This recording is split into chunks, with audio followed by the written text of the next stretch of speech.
Stu Scheller, welcome to the Warrior Soul podcast. How you doing today? Good, Chris. Thanks for having me on. Awesome. Like I told you before we hit record, I've been following you since everything happened. I'm sure most of the audience knows who you are, but for those, because podcasts apparently survive forever, for those who are going to be listening to this for 5-10 years from now, can we go into like a little bit of a background of who you are and where you're coming from? Yeah, thanks. So my name is Stu Scheller. I was a Marine Corps infantry officer for 17 years. And I was thrust into the spotlight when, as a battalion commander in my uniform, I made a video that demanded accountability of my senior military leaders because there were some things in the Afghanistan withdrawal / evacuation that were mishandled, in my opinion. It wasn't something that was isolated. This was something that had been building in me for a while. And that was just kind of the straw that broke the camel's back. I knew no one else was going to say it. And it wasn't an easy decision. I didn't do it haphazardly. I thought through it, but I ultimately did it. And then after that was a series of escalating events between myself and the Marine Corps, ultimately resulted in me being imprisoned, court-martialed, and then I resigned from the Marine Corps short of my retirement. And so now I am, that process was very difficult because I was under a gag order. I couldn't do any media. I couldn't speak. I couldn't post. I couldn't do anything. And so there was a lot of narratives about me because it seemed like everyone wanted to listen to some reason I was doing what I was doing other than I believed in what I was saying, right? So it was either he's a violent extremist, he's a right-wing extremist, it's about the money, it's about politics. I mean, you pick a justification that they could apply to me. And it was hard because I couldn't say anything to counter those narratives as they were running. And so I got out Christmas Eve, it's the second week of March. And my goal was to do a bunch of media through February and then kind of back off. I did just complete a book that'll probably be out this summer that really goes into detail of not only the experience that I went through, but really the experience of my career. And so, like I said, it had been building for a while. And so through the book, I'm able to really illustrate in detail a lot of, in my opinion, mismanagement.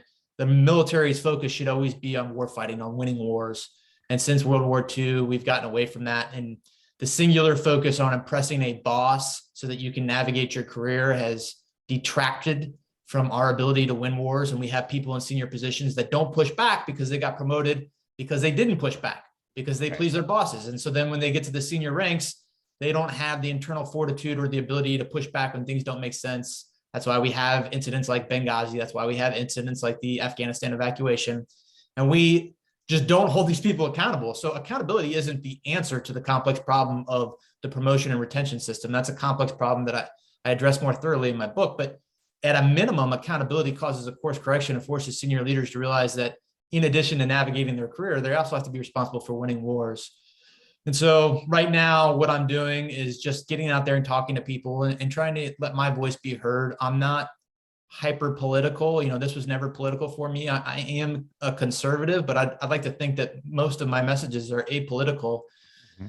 But I have gone out and dealt with a lot of people running for Congress and worked with some people trying to endorse people, because even Congress, when I went through my ordeal, apolitically, they all argued with the generals, brought up why the generals fell short, but then nothing happened. Right. And what I was really disappointed, not in the media, was that their leverage of control over the generals in the DOD is the budget. Congress controls the DOD budget, and concurrently to all their vocal outrage, none of them stood against the budget or used the budget at a minimum as a tool for leverage in terms of demanding some of the things that the American people should be demanding. And so I'm active. I don't plan on running for politics, at least in this 22 season. I've got to kind of recalibrate myself, but I still am very committed to having these conversations and talking about how we can get back on the course where I think we need to be headed. Yeah. When I saw your first video come out, I was automatically thinking in my head, man, this guy is really putting it all on the line. And, I remember those days, right? Because I felt immense frustration at the situation that happened. When those Marines and the soldiers died, I felt even more frustration to the point of anger. And I know so many other people did as well. And it felt like, you were the only one who was punished for the whole ordeal. By trying to call people out, by trying to call for accountability, it felt like you were the only member of the military who was punished for anything to do with that situation. And you know, the UCMJ is what it is, right? They'll always find something to charge you with. But you know, and I know you've talked about this before on podcasts, but what was going through your head after you actually hit publish on that video? What were you feeling like? Because I know you've had a great career. I know from other podcasts you never thought you would go as far as you did in the military. You actually never saw yourself as a careerist or anything like that, which is probably why you think the way you do. But what was going through your head as in those following days?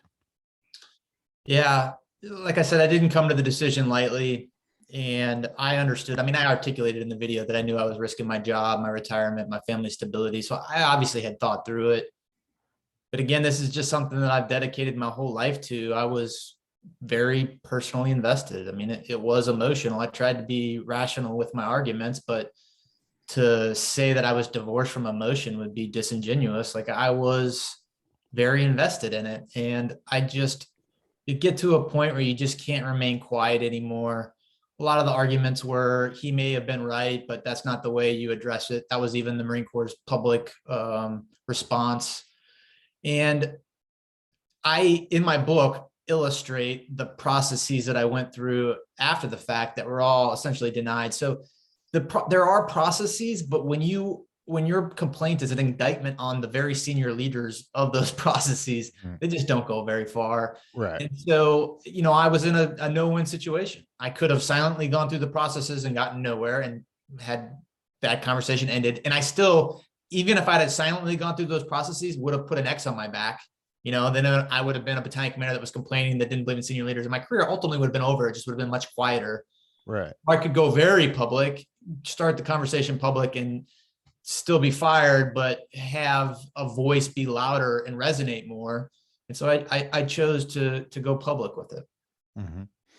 When in the response, like you said, there were people saying multiple different things about you, from he's lost his mind, he's not mentally right. The Marine Corps, I believe itself, was saying that they were doing mental health checks on you when they actually weren't, or doing anything of the sort.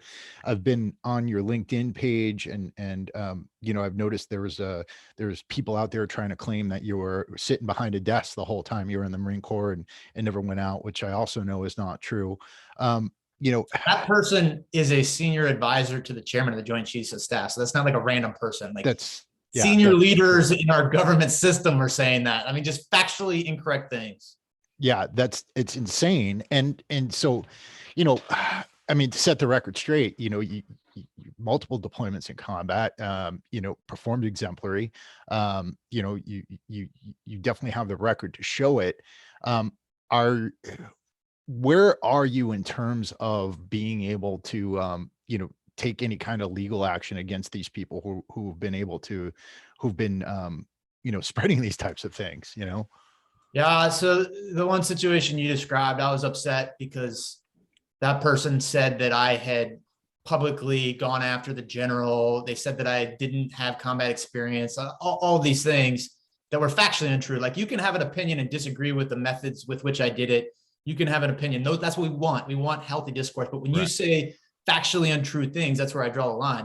So I waited to respond to that one because I sought legal counsel. And I was like, this isn't a random person. This is a person that has the ear of the chairman of the Joint Chiefs of Staff. And my lawyers basically said it wasn't winnable because I'm a public figure now, and that could be construed as opinion. The other lawsuit that I'm thinking about, I mean, there was another article that compared me to Hitler, called me a fascist. I mean, when I said that I was going to prefer General McKenzie, I was going to prefer charges against General McKenzie, the title of the same author's article said, he can't. And it's just like, that's factually incorrect. Like, and he quoted some law professor that was a former JAG officer. And that guy was like, I haven't read the Manual for Court Martials in a while, but I don't think he can. And I'm like looking at it. It's like, there's like Article 307, Manual for Court Martials. Like, it's black and white that I can do it. And so like that guy, for example, left his article up for 10 days and then revised it, but didn't put why he revised it, right? And so, and that same article is the one that received my full investigation that had my medical records in it. Mm-hmm. And then they stated, we have the full investigation, which implies it has my medical records. And then they revised their article to drop that because they realized they published something that was potentially illegal. And so when I went to my court martial, the judge was even like, if that's true, if they leaked all this stuff, like those people should be held criminally liable. And so the Marine Corps was forced to do a separate investigation on my leaked investigation. And ultimately they concluded that they couldn't figure out where the leak came from. And that's that. And they're not going to further investigate it. So I've had to request, I asked for that. They wouldn't give it to me. So I'm going through the Freedom of Information Act to pull that investigation. Once I have that, I'll decide if I'm going to pursue legal action against the Marine Corps and this publication. But I mean, that's just two examples of it was very difficult, this entire situation. Right. You know, and the most frustrating thing is because in the Marine Corps, you know, I went through boot camp in 1999 to Parris Island. You know, every step of the way, it was about accountability. If you fucked up, you paid for it, right? Every single step of the way throughout my career. When I eventually became an NCO, everything was about accountability. And you're calling for accountability, which is, you know, one of the core foundations of being a Marine. And they're spreading all these things about you. They're making up rumors and it just seems we're in this time and place where somebody who makes a very sane call like you did can be criminalized and made out to look like a villain, you know, through the whole thing. And again, yeah, were there different ways you could have done this whole thing? Absolutely. But at the same time, you know, if nobody's listening, if nobody's paying attention, if you know, we're going through this whole debacle that occurred over there and nobody steps up and says anything at all, where are we going to be? Right? It's going to be written out of the history books. Nobody's ever going to find out about it. The young Marines are never going to find out about it. And our military is just going to keep going on into this never-ending downspin of crap, you know, along with the whole country. I mean, it's an insane situation to me. I completely agree. Yeah. It's awful. You have a family, right? And this is one of the things I've heard you talk about in other podcasts, but I wanted to get in a little bit more detail about it because most of our audience, combat veterans, U.S. Army, U.S. Marine Corps, you know, they're dealing with their own situations at home, right? And what I really want to get from this episode at the end of it is, you know, your advice to those veterans out there who are also frustrated, but also to the young Marines who might still be who listen to this show, and the young service members who might be listening to this show. We all deal with family situations. Having been in the military, it's ubiquitous. Your family situation was put under immense stress because of this. And I want to ask you, how are you doing right now? And you know, how's your wife doing? How are your kids doing? Yeah. So I'll come back to that last question with how my family's doing, but I'll just say, so in my book, I think I developed this pretty thoroughly because it's understated, the pressure that's applied to a family through a career. I mean, it's immense. And even there's this facade of like B billets where you get time off, and that's not true. Anyone that says there's a time off billet is disingenuous. Every commander gets one command despite the operational significance, and that's their one shot to prove their worth. And so they've figured out how to apply pressure to key high performers and work them 15 to 18-hour days, no matter where you're at. You add deployments, you add time away for training, you add all the moves every couple of years. And it is very challenging to maintain a stable family life. And I understand like the work-life balance is supposed to be something that we figure out, but at the same time, it's very hard to navigate a successful career and remain committed to your family and provide them the time and things that they need. It's just, I struggled with it. And I think I outlined that in my book pretty well. So right now I'm going through a divorce. I'm not, divorce is tough. I still love my ex-wife. Like, she was with me for 17 years. She's the mother of my 3 kids. Like, I don't have anything bad to say about her. In many ways, this situation maybe illustrated that our paths were going in different ways. And like I said, she's been moved so many times and just been through so much. And quite honestly, like the 17 years, we may have only spent 8 of those together, right? So it's just been tough on us. And I think she had a vision of retirement and time with me. And when that all got taken from her, it just added a lot of pressure to our marriage. So, we're trying to navigate the new normal. Like I said, I've got a good relationship with her. I'm not going to speak ill of her, but I think just another situation of how the military just doesn't really care. It's got to be you as an individual that figures out how to strike that balance. But I mean, it was tough. Like, not only, I had friends, reporters, people in the military calling her when we were going through this, adding stress to the situation, not reaching out and helping. And it's just, the betrayal that I went through in a lot of different fronts really made it even more challenging to not lose my mind a little bit, because everyone was trying to take something or project something upon me. It didn't seem like there was a lot of people willing to help. You were basically gaslighted through the whole thing, on a personal level, on a professional level. And I actually think that the same thing occurs, throughout the military on a wider, maybe less severe basis when you don't have a target on your back. But you take things like veterans coming off of active duty, and they're expected to go out into the civilian world with very little preparation for how to conduct business out there. And I think that the whole thing is gaslighting on a wider basis, because we go out into the world thinking it's supposed to be one way, and then we're told we're crazy when it actually isn't. And I think, in your situation, it puts a spotlight on something that's actually happening throughout the military. Just in your situation, they were actively trying to gaslight you. Yeah. Yeah. Yeah. So hopefully, people that are struggling with things, they listen to this podcast or any of my other podcasts or read the book that I'll have come out this summer, that they realize, like, we're all in the same situation. Hopefully we can help each other, but there is no simple answer to it. I thought I was going to be married forever. I was married for 17 years. It's just one of those unfortunate things. What's the title of your book? Right now it's Crisis of Command. I don't know if that'll stick. Like, we put a pre-order out there. I just finished writing it like last week, the initial manuscript, and got it through the initial editor, and now it's up with the publishing crew.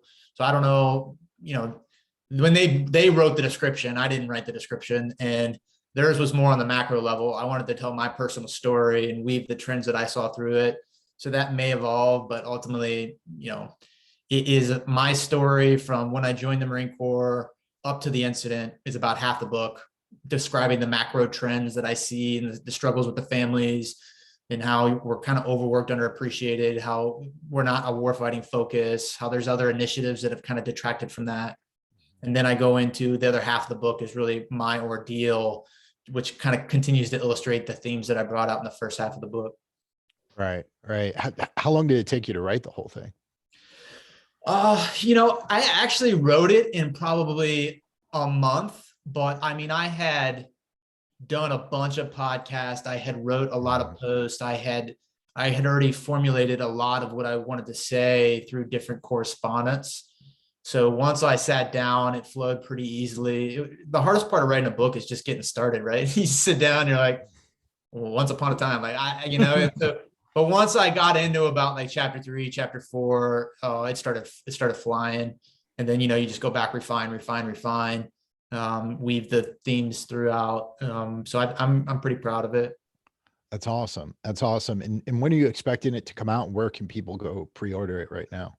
Yeah, you can. My website, AuthenticAmericans.com, has all my social media tied to the bottom. It's got a pre-order for the book.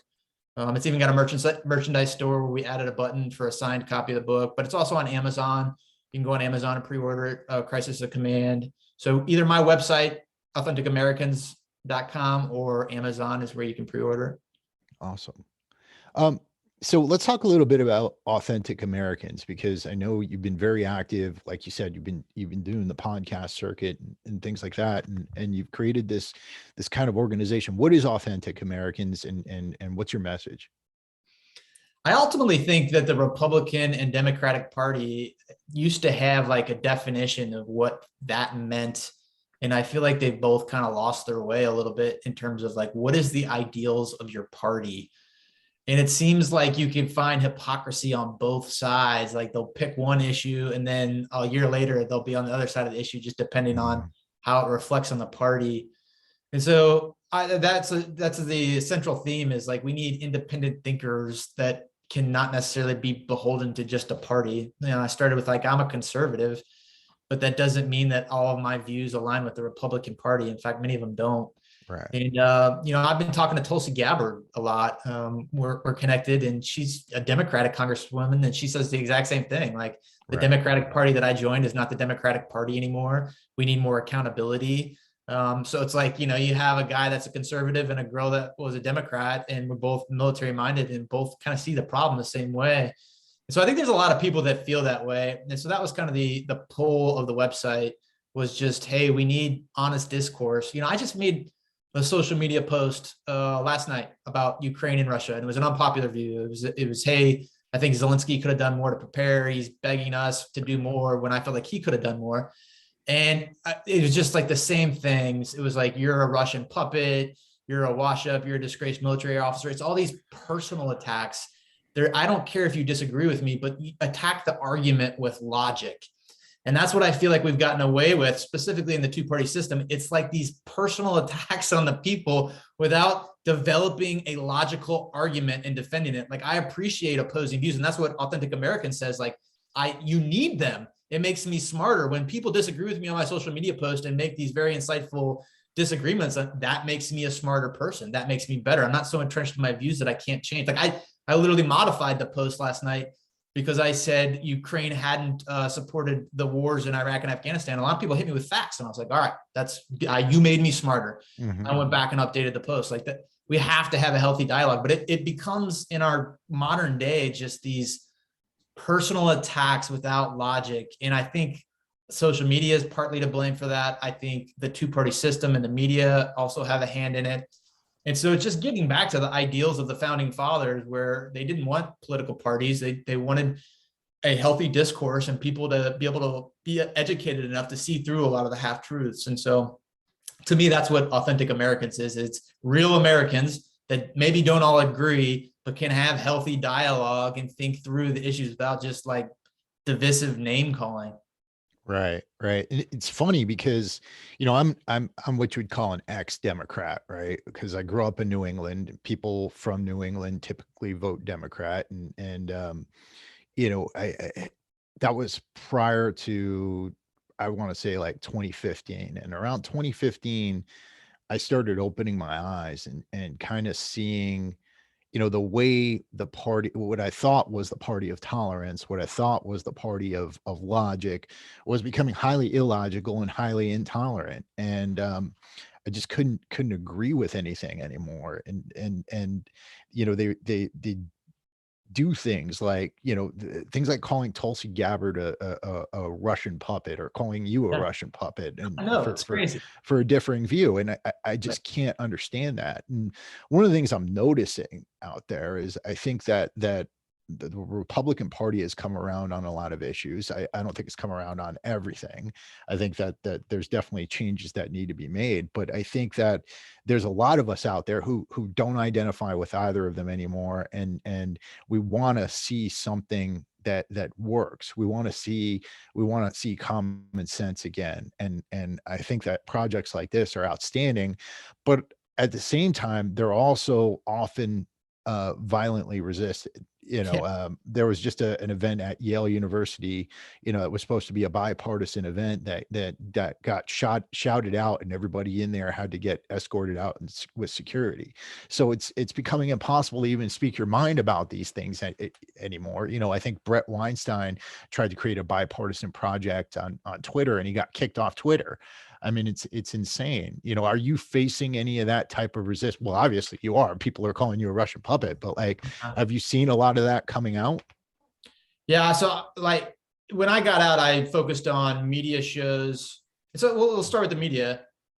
Again, I wanted to engage all demographics. CNN, MSNBC covered my story. I have a PR agent now. We reached out to all those talk show hosts and they won't bring me on. And so the media gets a vote in terms of your ability to project to a different demographic if they refuse to allow you. So then I'm relegated to all these conservative talk shows and they're like, oh, you're a right-wing talking puppet. And it's like, well, what do I do? Like, what's the answer? Do you just not speak unless you can get both of them to engage? And so I just came to the conclusion that I'm going to speak to anyone that's willing to engage me. My only stipulation is that it's live and it's not edited out to make me look stupid. So if we can have a healthy discussion back and forth, we may not agree, but I'm willing to speak to anyone that's willing to engage me. And, you know, so that's been a problem. And yes, I've watched Ben Shapiro. I don't agree with everything he says, but he also pointed out exactly what you're saying, how common the heckler's vote has become, where he goes to all these speaking engagements and a lot of people disagree with him. And what happens is the people in the audience just start yelling so much that he can't even have the conversation. I watched one where he like was trying to engage the heckler and he's like, hey man, there's 500 people in this room. I will give you the first question and we can have an intelligent conversation. All I ask is that you allow me to speak for the other 500 people that are in here. And he just like, he wouldn't allow that. And he just kept heckling to the point where like security had to take him out. And so it goes back to everything we're talking about. When you don't have a logical argument, what it turns into is you're a racist, you're a bigot, you're a fascist, you're a Russian puppet. And it's these name calling things that don't actually provide a logical counter response. And it really, I think, is maybe the biggest threat to our democracy. If we continue down this road of just not having intelligent conversations and just name calling, I don't know how we solve that. No, it's horrible. And I think it's only gotten worse. I think that social media is definitely amplifying it. But, you know, I mean, some people could throw their hands up and say, you know, what else do we do? And I think the answer is, well, we keep having conversations and platforms like this where things aren't edited, where, you know, we're not trying to create like some clickbait headline that's trying to make people scared and make people afraid, you know. 100%. Podcasts are a symptom. Their popularity is an offshoot of everything we're talking about. Like people now are going to podcast because you just can't get a straight view from the media because it's always through their context. I did an interview with Newsmax the other day, and they told me I was going to talk about Russia and Ukraine. So I'm ready to talk about Russia and Ukraine. Got a lot of opinions on that. Mm-hmm. In the interview, he plays a clip of like Joe Behar from The View talking about how she can't go to vacation in Eastern Europe. And then he comes to me and he's like, disconnected much? What are your thoughts? And I had to say, like on a live interview, I'm not going to answer that question. I want to talk about Russia, Ukraine. And then I went into Russia, Ukraine, but like and it almost makes me look bad because like I'm on his interview, but it's like, dude, I'm not falling into your trap like that. It's like they almost want to like put you on the spot and get you to say something that is, like you said, clickbait, and it's challenging.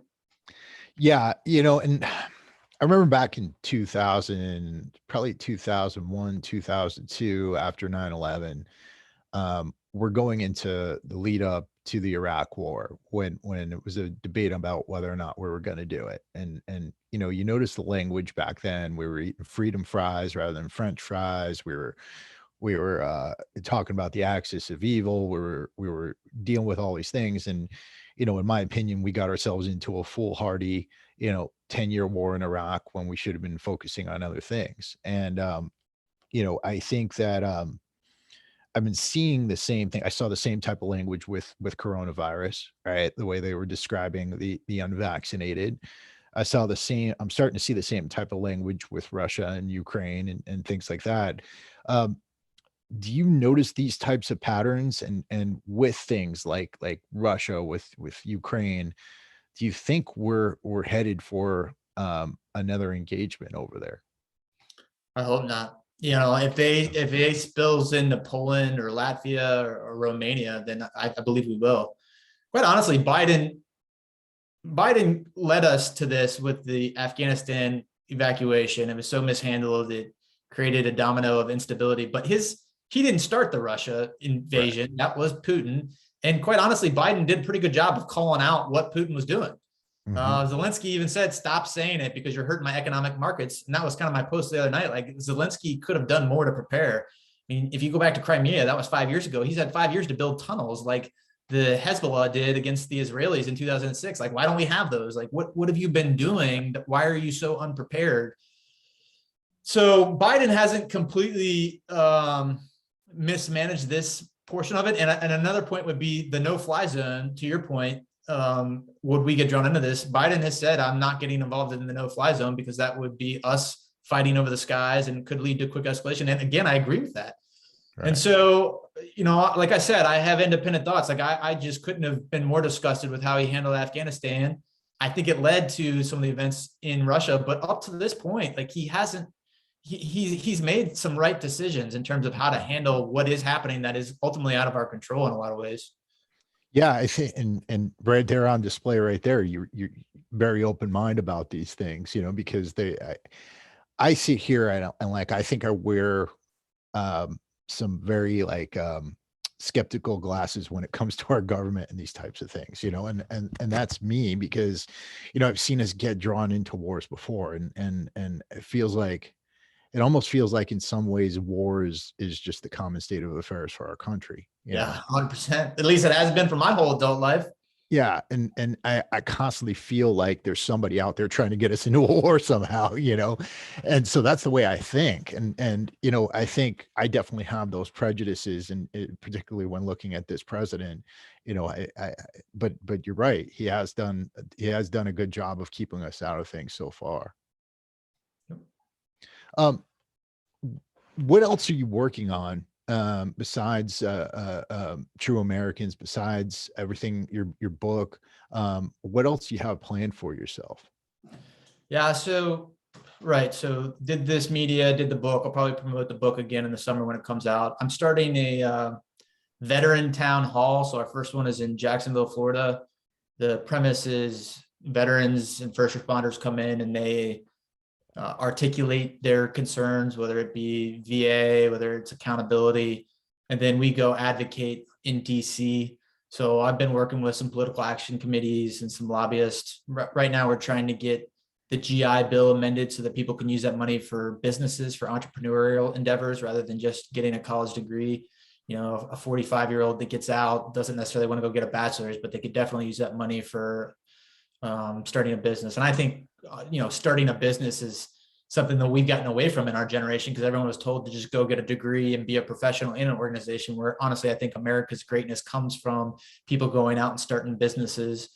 And so in doing that, I've made a lot of connections. You know, I already told you I was endorsing a bunch of candidates. So I have, I think, the ability to influence some things within the veteran community. So I'll be doing one of those a month. I mean, we're going everywhere, whether it's Tennessee, California, Texas, you know, you name it. So we haven't published all the locations. Right now, we're looking at how to get media coverage. And like I said, I've been talking to Tulsi. So like the Tulsi Gabbards and the Pete Hegseths and the people like that, I'd like to get maybe our younger generation that fought in the GWAT wars to talk about what we can do to advocate for the community. And so, I mean, between that and everything else I got going on, man, that is my full-time job. No, that's awesome. That's awesome. You're doing so much. Entrepreneurship, I think, is so important because it's being able to write your own fate, right? Like in some ways, but also I think that if everybody in our country was an entrepreneur, I think more people would have a better understanding of economics, more understanding of the impact taxes have on people, more care about who was on their city council or you know, who was their mayor and local politics and things like that, and more care about their neighborhoods. I feel like entrepreneurship should be taught everywhere, and everybody should be required to at least learn a little bit about it, right?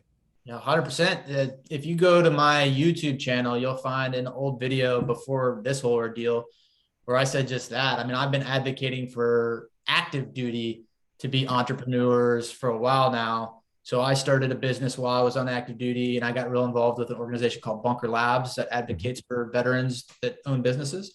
And my problem was when I went to these events, I was kind of an outsider because I was active duty, and almost all of their clientele were veterans. And I was like, what are you guys doing for the active duty? And I talked to the CEO at the time. His name was Todd Connor. And I was like, hey, man, what are we doing to make inroads in the military so that active duty has more ability? I mean, there's these boots to business. There's these things that they have, but they're all during transition. There's not like you've been in for 6 years and you might do 20. Here's resources to build a business, rather than that person going and seeking out different things.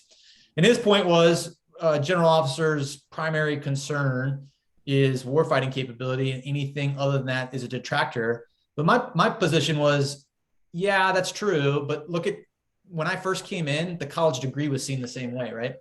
And so it was like, if you're doing a college degree, you better do it in secret, or it'll look like you're not busy with your job and you got too much time on your hands. Right. Like, that script has flipped over the last 20 years, where now it's almost a requirement. Like the Marine Corps is pushing to have enlisted be required to have an undergraduate to get to staff sergeant, because they see the effects that it has on warfighting, right? Having a more educated person produces better results. And to everything that you just said in terms of entrepreneurship, I think the same thing, if not even more, is applicable for someone that's starting a business than just getting a college degree. Now, there is limitations when you're active duty. Like, you're not going to go start a restaurant. Like, I acknowledge that. But there are ways that you can create a product, go through the patent process, network, build trade skills, all of these things. And quite honestly, the problem why suicide is so high is when they get out of the military, there's this steep drop in purpose that they had that they lose. You can't just start a business and have it be successful overnight. So laying groundwork for some of these things, and there's a lot of purpose in owning your own business. If these veterans were able to walk out from active duty into veteran status and have a platform already built for a business, I think they'd be much better positioned. And so for all those reasons, I've been advocating. That's why I'm trying to write legislation now to get it through the GI Bill. I've been an advocate for entrepreneurship for a long time. Yeah, that, and I also think real estate because I think a lot of veterans don't realize we have an unfair advantage when it comes to real estate with the VA loan. And I wasn't educated about this until I think a decade and a half after I got out. I actually had a guy named Markion Sitch on this podcast. He runs an organization called Active Duty Passive Income. And what a lot of veterans and active duty military members don't understand is, like, you can use that VA loan, right? While you're in, you can buy a house, right? You can hold on to that house and refinance out of there, get yourself into another one at the next location. Or what you could do is something called house hacking, where you live in the house and then you rent out rooms to help pay for the mortgage. Like right now, I live in a house I bought off the VA loan. It's a single family home with an attached efficiency. I live in the efficiency, and then I rent out the house, and everything's covered. And that's my foot into real estate. And I think that's, if we got into property ownership and understood that a little bit more, if guys were spending their money or saving their money rather than spending it on crap, it would go a long way into ensuring veterans had a stronger footing in the civilian world once they got out. 100%. I'm glad you brought that up. It's a great example. As I was going through my entrepreneurship stuff, there was a lot of people that I met that were, 7 figures, staff sergeant. Just no one really knows like how savvy some of these guys are. I think Rich Dad Poor Dad is probably a great book to read along those lines in terms of real estate investing. That one did a lot for me. But yeah, 100%. There is a lot of opportunities, especially when even if you're not an investor, but just staying somewhere for 3 years and then moving instead of just selling your house, willing to assume the risk to renting it out and allowing appreciation to build. So yeah, 100% agree. Absolutely. What about fitness? You look great. Right. And I think a lot of people would expect, you get out of the military, you went through the ordeal you went through, it expects you to be out of shape by now. You look great right now. What are you doing? I work out every day, man. I have my whole life. I've struggled with anxiety. It was exacerbated by the Marine Corps, and a lot of people fall into the false trap of pills and drugs. But for me, working out is what clears my mind. I think better after I work out. So I try and work out every day. That's awesome. Do you in any particular diet or anything like that too, or? I'm not a big dieter. I mean, if I ever was disciplined enough in one of the APAC abs, I probably should do that. But I'm cognizant of it. But really the secret to that, to me, more than anything, is not drinking more than maybe a couple on the weekend. alcohol, I think, will put a gut on me faster than anything else. But I try to stay healthy, high protein after I work out, and stay off the sugars. But I'm not a Nazi about it. I allow myself, without being too critical, just trying to eat healthy as best I can. What types of things are you doing for your mental health, right? And like we all know about, the VA and things like that, but like I said, you seem happy. You seem like really, really, I don't want to say comfortable with everything that happened, but you've accepted it and you moved on. What plays into that? What are you doing for yourself to make sure that you stay focused? Yeah, I mean, I brought up the pills. Like, I think almost all of our diseases, and don't take this to an extreme, but most of them can be solved by natural remedies. I think we all have the power within us to make lifestyle changes to a lot of the things that we seek pills for. That's not true in every situation. Like, you got to be smart enough to apply judgment to that. But mostly, I think there's a lot of ways that we can analyze our diet, our behaviors, and make changes to get on a healthier course. And all things flow from a stable physical base, right? So I place more emphasis on my intellectual capability, but at the same time, if I'm, having chest pains, or if I'm go pick your poison, then I can't do all the other things that I want to do. And so I try to maintain a good physical base. And I always kind of frowned on yoga, but I was just trying everything that I could, and yoga with like a balance of meditation in it is kind of my jam right now. I like to do that. Sometimes people look at the focus of yoga as stretching, but if you look at it more of a just kind of quieting your mind, I think it can be very helpful. So between yoga and then just, I think a problem with a lot of us, and I fall into this trap, is electronics. Electronics can just always be in your face and not allow you to calm yourself. And, I was in jail for 9 days. And in a lot of ways, being in a solitary confinement cell forces you to sit there and be silent in your mind and kind of address all these things. And so in a lot of ways, it was healthy for me. And I found that like the best part of my day every day in jail was I got a cup of coffee in the morning. And like I found myself at night, like ready, like excited to go to sleep, just so that I could get up and like slowly drink my cup of coffee in the morning and kind of have a moment to myself. And I've actually continued that after I got out. So now like a lot of people get up and the first thing they do is they check their phone, they check their emails. Like I purposely allow myself to make my cup of coffee and sit there and slowly drink it and work through the morning. And then once I've drank my cup of coffee, then if I want to check electronics, I can. But you got to kind of figure out in your own schedule how to carve out times for whatever your mechanisms are to decompress and have time with your thoughts. I mean, sometimes in the car, it's a great way too, right? To just kind of sit in the car and think. How are you setting up your day these days? Yeah, I mean, like I said, all the things I was talking about, I love being an entrepreneur. My goal was going to be to retire at 20 years and start a business. And so I just didn't want to work for a boss anymore. And so what I've really enjoyed is being able to build my own schedule. So I've got different people. So in my website, I've got her title is COO, but she's really the jack of all trades. So it's like anything authentic Americans, like I'm using her. When we're talking the veteran town halls or the political action committees, I've got a guy that runs the political action committee and I kind of push it to him. If it's something else. So I've got like these different people in these different areas that I use to help me. But when it comes, I've got a PR agent, so a lot of media appearances go to her. So I built like this team of people that I use. And the rest of it, I try and build my schedule based on what I want and try and complete the goals that I've set out for myself. I'm going to ask you a few questions to finish up here that are kind of typical podcast questions, but these are questions that I've been, particularly for this interview, I really want to know the answers to. If you could go back 17 years to Stu Scheller right before he's heading into OCS, what advice would you give yourself? Yeah, that's a tough one. I would say that being a Marine Corps officer will provide you purpose. That's what I was looking for at that time in my life when I joined. I wanted a larger purpose, and the Marine Corps absolutely provided that for me. I think sometimes our patriotism and our desire to serve can be manipulated by people, by Hollywood. I mean, I watched Black Hawk Down maybe 10 times when I was in college, thinking that it was just the ideals of America, and it glorified combat. But when you actually study the operational failures of Somalia, it's mind blowing how more senior leaders weren't fired that put the people in those positions that allowed them to make that movie.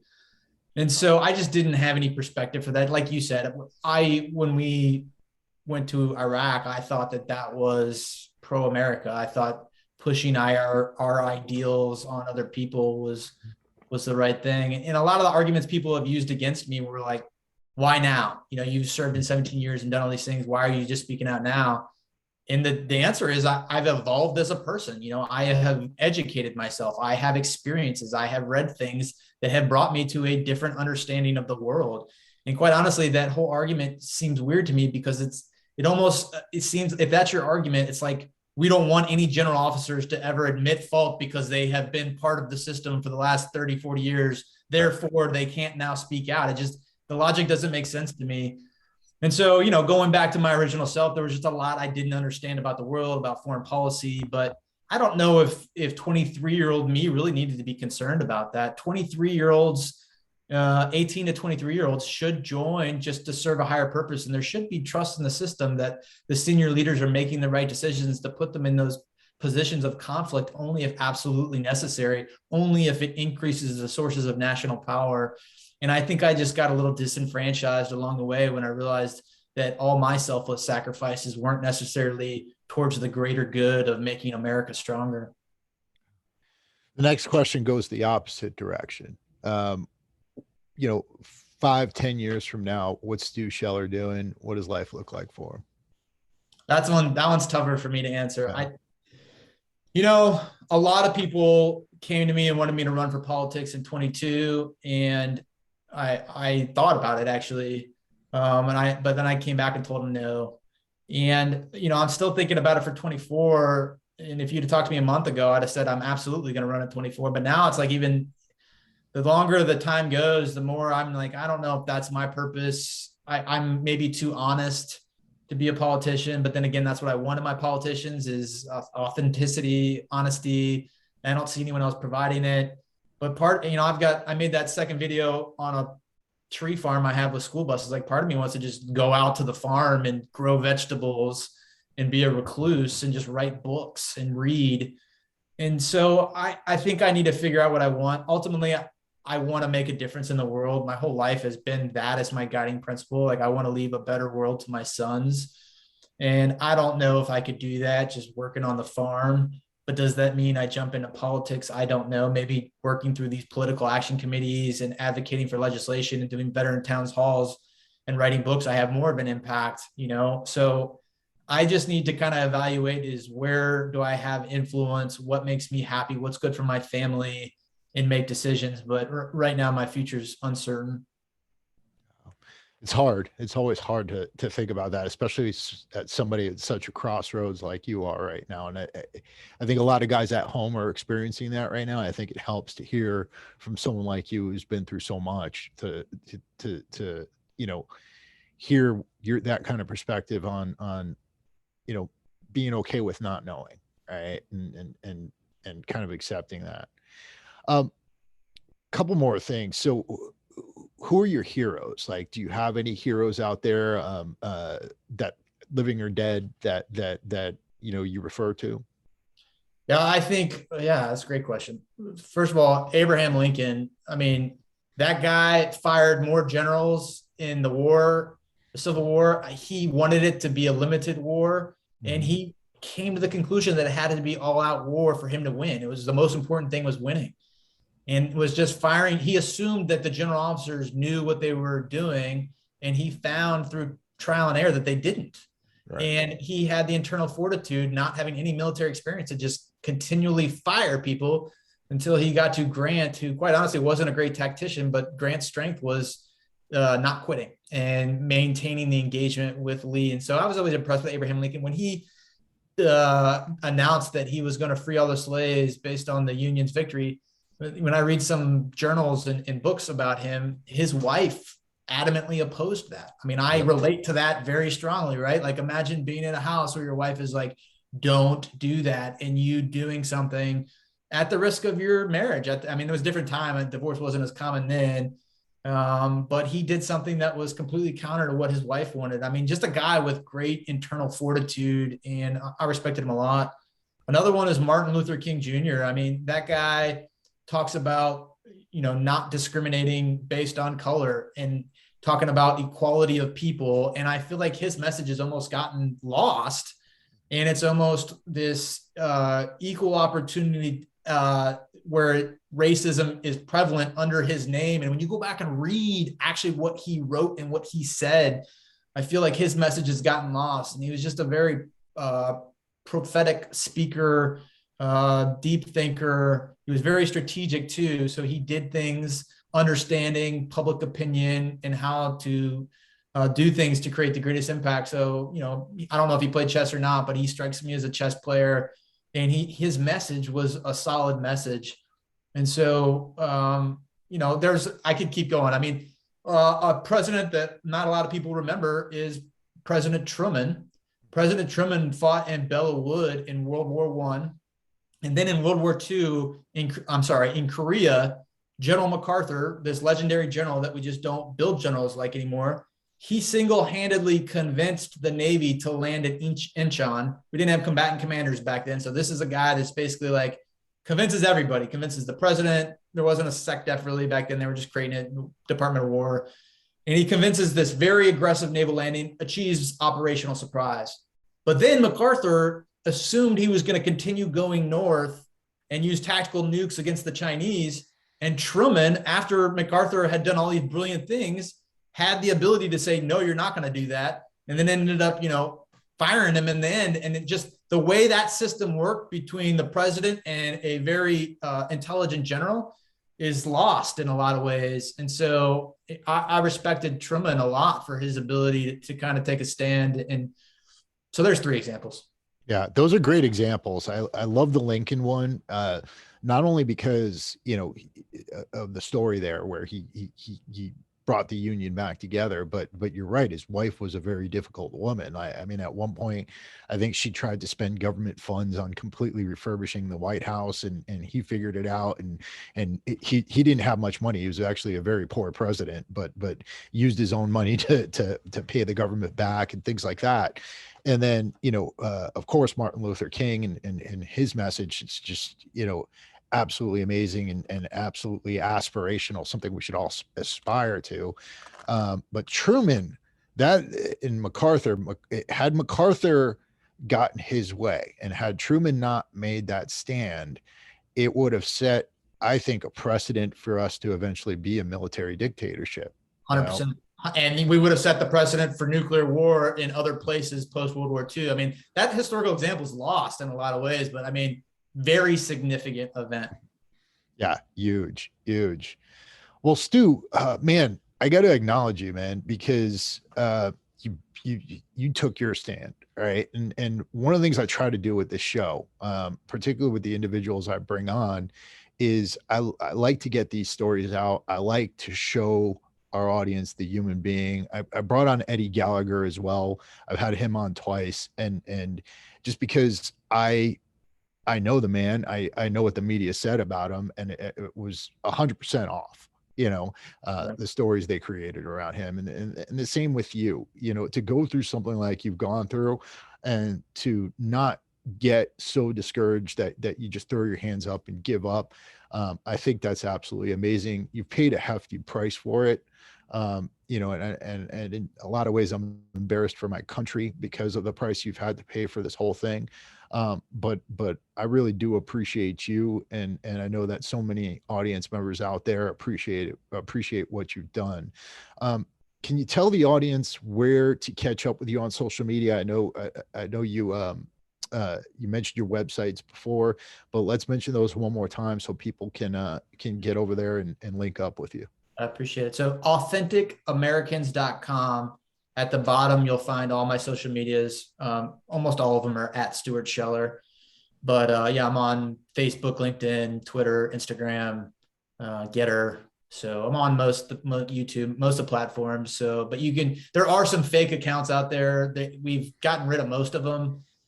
But Twitter's still got a couple fake ones. So a lot of people use my name to try and spread their own messages. So just make sure you're on the right one. You can find it through AuthenticAmericans.com. Absolutely. Once again, Stu, thank you so much for being on here. To everybody out there, I hope you got a chance to go through this episode and really listen to the things that Stu brought to the table. I hope that you're able to make difficult decisions in your life when the time comes. And, above all, I hope that our country starts to figure some of these things out that we talked about today, because I love America. I love this country. That's why I serve this country. I know that's why you guys serve this country. Let's not just let go. Let's keep up this fight, because I think America is worth fighting for. The real America is worth fighting for. And, I want to wish you guys the best of nights, and I want you to get out there and live your best lives while you can. This is Chris Albert, and this is Stu Scheller, and we are out. Awesome.